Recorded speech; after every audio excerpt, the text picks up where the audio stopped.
রিয়া ছিল একটি বড় কোম্পানির সিইও। একদিন অফিসে যাওয়ার সময় তার হাই হিল জুতো হঠাৎ করে রাস্তায় একটি ম্যানহোলের ঢাকনার ফাঁকে আটকে গেল। ওই সময় রাহুল নামের এক যুবক পাশ দিয়ে যাচ্ছিল। সে ঘটনাটা দেখে দ্রুত সাহায্য করতে এগিয়ে এলো, কিন্তু হঠাৎ একজন অচেনা পুরুষ সামনে আসায় রিয়া একটু চমকে গেল। সে প্রায় পড়েই যাচ্ছিল। ভাগ্য ভালো, রাহুল তাড়াতাড়ি তাকে ধরে ফেলল। তারপর রিয়া ভালো করে রাহুলের দিকে তাকালো। রাহুল খুব ভদ্রভাবে তার জুতোর হিল বের করার চেষ্টা করল, কিন্তু হিলটা খুব শক্ত করে আটকে ছিল।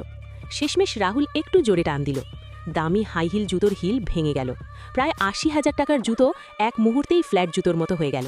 রাহুল হালকা মজা করে বলল, ম্যাডাম, গাড়ি চালাতে গেলে হাই হিল না পরে ফ্ল্যাট জুতো পরাই ভালো। রিয়া একটু বিরক্ত হয়ে বলল, আমি কখনো ফ্ল্যাট পরি না, আমি শুধু হাই হিলই পরি। রাহুল হাসতে হাসতে বলল, তাহলে পরের বার জুতো আটকে গেলে ম্যানহোলের ঢাকনাটাও সঙ্গে নিয়ে যাবেন। এ কথা বলে সে চলে যেতে লাগলো। কিন্তু রিয়া ঠিকভাবে হাঁটতেই পারছিল না, কারণ এক পায়ের হিল ভাঙা আর এক পায়ের ঠিক ছিল। সে আবার হোঁচট খেয়ে পড়ে যাচ্ছিল। রাহুল আবারও তাকে ধরে ফেলল। শেষ পর্যন্ত রাহুল নিজেই অন্য জুতোটার হিলও ভেঙে দিল, যাতে দুটো জুতোই সমান হয়ে যায়।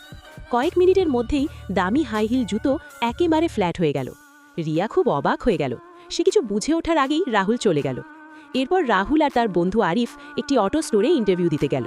তারা দুজনেই নতুন গ্র্যাজুয়েট, কোনো কাজের অভিজ্ঞতা নেই। ম্যানেজার প্রথমে তাদের সরাসরি না করে দিলেন, কিন্তু রাহুল হাল ছাড়ার মানুষ নয়। সে নিজের সুযোগের জন্য লড়তে চাইল। ঠিক সেই সময় কোম্পানির লেডি বস সেখানে উপস্থিত হলেন।